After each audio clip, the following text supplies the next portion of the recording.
You know, because I feel like I struggle as much as a lot of people do. And some people, health, wellness, exercise, diet is like at the forefront of their entire universe, and therefore they deserve to like, you know, feel and look that good. But for people who are in other, you know, occupations or are chasing around little kids, it's hard. It's hard to find that lifestyle balance. And there was something that just happened recently where I'm like, I always put my kids first. I work all the time.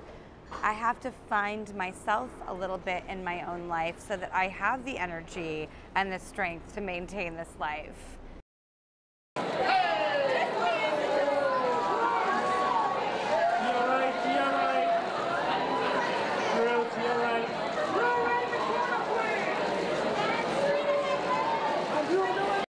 They're 5 and 7. They love their bodies because they haven't been programmed to think differently yet. So when that noise starts to come in, I will be able to be the person I've always been, which is like, how do you battle those demons? Because this is who you are, this is what we have to work with, and this is your beautiful container for the rest of your life, and we're gonna figure out how to like punch those demons in the face when you look in the mirror, and don't say something nice about yourself or compare yourself to someone else. That is so toxic. And I think that having a good sense of humor is just as hot as like, you know, a skimpy outfit, if not hotter. So I think it's a matter of what aesthetics are your priority. And I just think that girls have to feel good about themselves, and I think there is a very positive dialogue out there right now that feels a lot different than how it was when I was growing up.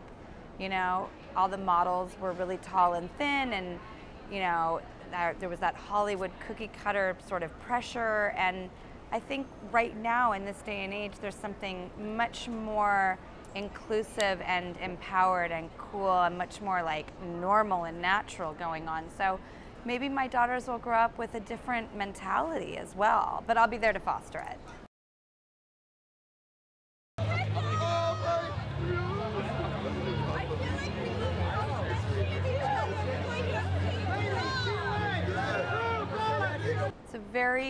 Politics are the most polarizing conversation. And I think the reason that I've stayed neutral at times is because I want to have the conversation and not alienate people with my opinions. So I'm looking to be engaged in the conversation rather than state what I think and feel. I want to hear it, I want to talk about it, I want to vote. That's been a big thing for me because that is not party lines, it's just taking action. But it is a very unique time in our history, and I'm very interested to see what will come of the next year. And I think the one thing that I feel loud about, or that I do feel like saying publicly, is the level of anger right now is what I would love to work on, because I know we can get things done without so much anger. And that is, I think, what intimidates me. And I think why people are scared to speak in any conversation is because it evokes such anger.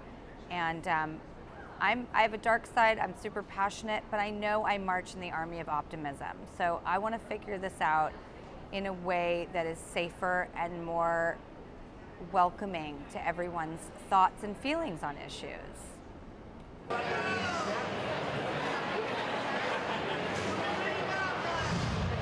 So I wanted to find something that was like more balanced and stable. You know, if I get to work out a couple times a week, it's a miracle, and I'm so happy, and that's all I'm looking for. If I can eat right during the week and then have more fun on the weekends, whatever it is that's your version of 80-20, I just wanted 80-20 my whole life, but I was like 80-20, like 80 bad and 20 good. So I feel like this is my year, and I have a lot of friends also who love to work out, and you know, we're not women who are going to the clubs anymore. It's like, but we still want to get our dance on and have a good time. So your kind of whole lifestyle and, you know, really changes, but I don't think the person inside of you doesn't die. It's still there crying out to like be who you are. And I love to dance. So if I can be in physical shape in order to go to those classes and scream and cry and dance and listen to great music and be with my girlfriends, you know, or go on a wellness retreat with them, that is kind of my goal. And to not go into my closet and be like, ugh, I haven't worked out, I've been eating poorly, I feel heavy, I feel awkward about getting dressed today. Those are things I would just love to excavate out of my life and just have some sense of empowerment and joy and a lack of, you know, insecurities going through my own head. I want to feel good and strong and just the best version of me. Like plaid things. Feeling very plaid lately, but I'm loving Coach's inspiration.